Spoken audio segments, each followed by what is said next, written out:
In today's video, I'm going to teach you how to cancel order on Capital.com. By the end, you'll know exactly where to click, what to look for, and how to confirm your cancellation so you don't leave any unwanted orders hanging in the background. First, log into your Capital.com account the way you normally do.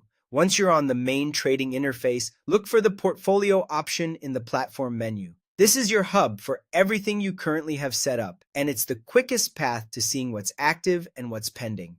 Inside Portfolio, you'll typically see two main areas: open positions and orders. Positions are trades that have already been executed. Orders are instructions waiting to be triggered, like limit and stop orders. Since we want to cancel something that hasn't executed yet, we'll be working in the orders area. Next, open the Orders tab. This view lists your pending orders, and it's important because you can only cancel what hasn't been filled. Take a moment to scan the list and identify the specific order you want to remove. Check the instrument name, the order type, limit or stop, the price level, the size, and any expiration setting if one was applied.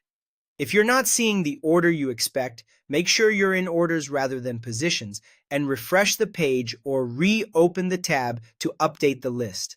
Once you've found the right one, click the order to open its details. Here, you should see an option to cancel, sometimes labeled Cancel or Delete Order depending on the interface version. Click that option. If the platform asks you to confirm, go ahead and confirm the cancellation. This extra step helps prevent mistakes, especially if you have multiple similar orders.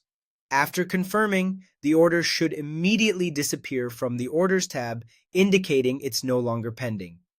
If it still appears, refresh the page to ensure the status has updated. Keep in mind, if the order has just been triggered and turned into an open position, you won't be able to cancel it anymore. Instead, it will show under positions, and closing a position is a different action than canceling an order. A quick tip: canceling a pending order frees up any reserved margin or buying power tied to that order, which can be useful if you plan to set a new order at a different price. Also, the same flow generally applies across web and mobile versions. Go to Portfolio, switch to Orders, select the order, and cancel. That's it. You've successfully canceled a pending order on Capital.com.